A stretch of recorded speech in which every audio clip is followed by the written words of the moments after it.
Hi, fam, and welcome. So, have you ever thought of registering a business in South Africa and you're wondering what the process is? In this video, I am going to take you step by step through the process of registering a business in South Africa until you have a properly registered, compliant, and active business that can trade legally in South Africa. So, you may be already operating as a sole proprietor, and now you are thinking that it is time for you to transition it into a formally registered business away from you as the owner, so that it can be a separate legal entity. Or you are already a startup or a group of people who want to start a business, or it could be investors and you want to register a business in South Africa and you're wondering what could be the process. So this video will help you to at least understand the process in South Africa of registering a private. I'll be dealing with a private business, a PTY, private limited company in South Africa. So starting a business in South Africa is not just about having a good idea, especially if you are starting up. It is about putting together the correct legal, tax and compliance foundations in place from day one, so that you don't have any other issues that may come to you at a later stage and end up causing you some legal or tax issues that may drain your energy away from running your business. So many businesses may find it at a later stage that they are now struggling and now dealing with some admin issues, dealing with registrations and non-compliance and things like that, and it will be better to avoid it right from the beginning. So we're going to have to start it right at the beginning before registering. So the first decision which I think you must make, or you must obviously think of, is the type of business you are registering in South Africa.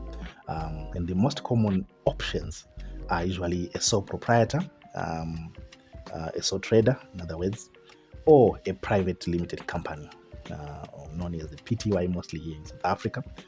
So a sole trader or sole proprietorship is not registered in South Africa, so it is not registered with the CIPC, which is the company's registration body in South Africa. We are going to talk about it and define it. So a sole proprietor is generally linked to you, the owner. It is not a separate legal entity. It is not.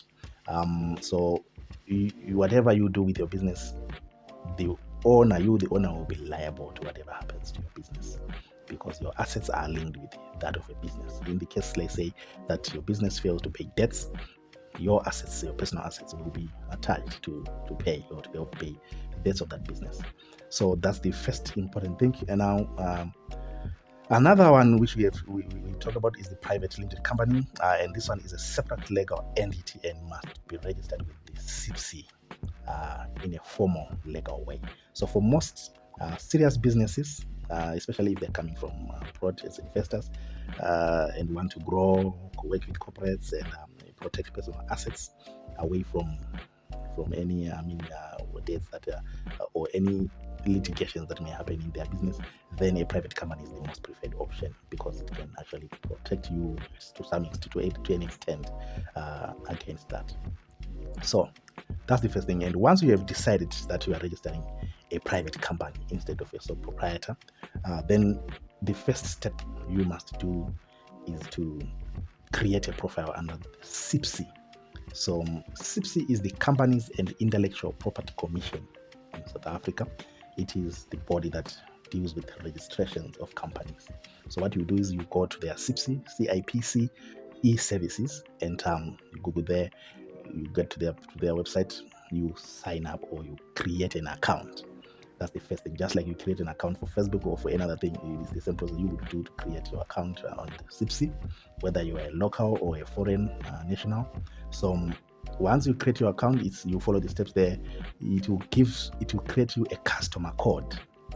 That customer code is what you will use in all your dealings with CIPC, and when you are communicating anything to do with your company, its registrations, filing returns, and things like that for your company. So that will be the customer code that you'll be using as your reference. You reference it all the time. Now the customer code is just like a number mixed with letters. It will be ABD 154, something like that, and that's what you will quote. Now once you have that customer code and you can log into your CIPC profile, the newly created CIPC profile, you must then move on to reserve a company name for your business. So I'm assuming that since you're already thinking of starting a business, or you've already thought of starting a business, you also should have already thought of the name of your business that you are starting. So you reserve the company or choose to use an automatically generated registration number if you don't have a name already. But I'm going to talk about when you are reserving, when you have names. So CIPS will allow you to reserve at least 4 names. So you do 4 names that you are going to do. This is because CIPS would have to check with their database to see if there is another company that has been registered already with the exact same name or similar name that will confuse clients and other people. So that's why they will say you suggest 4 names. So if your company name you want to be AB Solutions, they will say that's going to be your first option. Then they want you to put 3 more options, which could be the second one, AB Service Solutions, AB Solutions and Services, things like that, so that it can slightly differ with others that are already registered.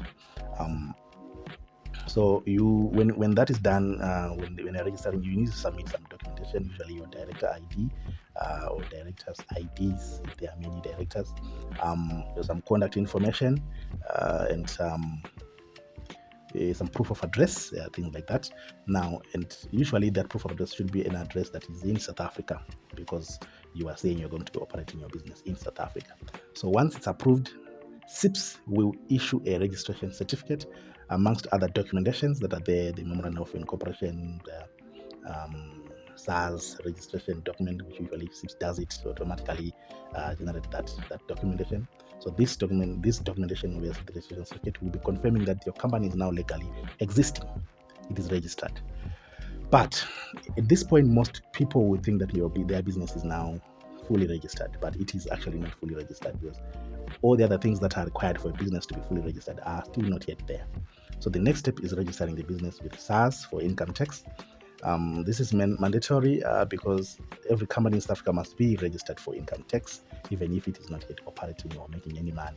SARS requires the registration, so this business can be tracked for compliance or for tax compliance. This is done obviously via SARS e-filing, but for companies, if you register via CIPS, when you get your registration certificate, amongst those documents that you get, usually you also get a SARS tax registration certificate, which shows your SARS number or your income tax number per SARS. So automatically it is in the SARS records. It is known that you have registered company, but you would have to go now and do it and create a profile for your company on the SARS e-filing and activate a registered representative for that company, to show that you are the one who will be representing this company, or you appoint whoever will be representing that company, and you need to go and activate it. So you go on SARS e-filing, create a profile for your company, activate it, and submit some documentations, which are usually your the representative ID. If it's you, then it's going to be your direct ID, some proof of address, the registration certificate for your company. That's what you submit, and then your registered representative will be activated, and now you'll be able to submit taxes or whatever, deal with any SARS correspondence that may come from SARS. So once this is done, which is the income tax registration is complete and is now activated, the business must obviously, like I said, linked. That's the first thing. So I think that is fine, as this will allow you to be able to submit your returns and things like that. Now, once the tax issues are complete, it is important that the business moves on to open a business bank account. Not a personal account, but a business bank account. And most banks require your CIPS registration certificate, your proof of SARS registration, director identification, any proof of address, obviously. So this is where you're operating from. So they will create a separate business bank account. And this is not optional, because a private company is a separate legal entity, and we are expected that your business should be having its own bank account, not operating under yours as a person.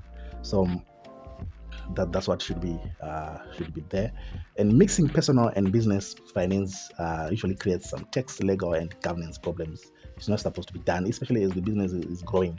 These things should be totally separate. So once this is done, this account becomes the fundamental foundation for all your financial records, or for all the business financial records. Now, Once the account is open and running, this business must ensure proper record keeping systems. I know that in most cases, small businesses, especially those one-owned businesses, may not take this other part very important, but it is important that they take it as a right from registration. But some companies will say once they get a bank account, they have their SIP certificate, they have their SARS registration, then they are good to go. They are doing it on their own and they just move on to run their business, which is fine. But if you are having a plan to obviously grow, manage your business, you need to know everything that is happening in your business, and the proper record keeping systems should be in place. This includes an accounting software or structured bookkeeping process, and there are some free softwares that you could use that will help you run your business smoothly and track all your transactions. So even if the business is small, records must be maintained from day one, because SARS and even other regulators may require records to be kept for at least 5 years of all your dealings that you've been doing. So it is important that you have a proper accounting system or record keeping system that could help you with that. Now, the other parts may be for companies that are already grown, but may still apply to companies that are startups or that sole proprietors that have transitioned to be registered as a business. So we're going to talk about VAT registration. So it becomes compulsory once the business turnover exceeds 1 million rand in any rolling 12-month period. However, depending on the nature of your business, you may find that registering for VAT is voluntary, or you're going to do it voluntarily because it's necessary in your industry, or it's necessary because of your conditions and the nature of your operations. So you'd have to do that and submit all the documentations that are required. Some invoices, usually about 5 for income, and some invoices for expenses. Bank account, you need to also submit some director information, director ID, proof of address, and things like that, and submit to SARS for your registration as well. So if this is an option that you will be recording, you will be applying for, or you're going to have to register for SARS, maybe because you are into tenders and things like that, then this becomes a part of your business registration as well, so that you are compliant.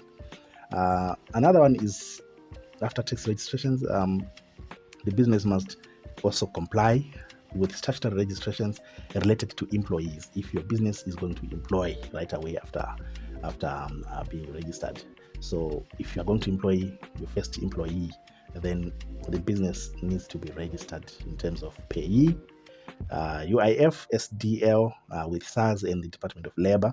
So payee definitely relates to employees' income tax. UIF is their employment insurance, and the SDL is skills development levies. These restrictions are mandatory once the employees are hired. So once you employ your first one, you have to do these ones as well as part of your registration. Depending on the nature of the business, industry-specific licenses or permits may also be required.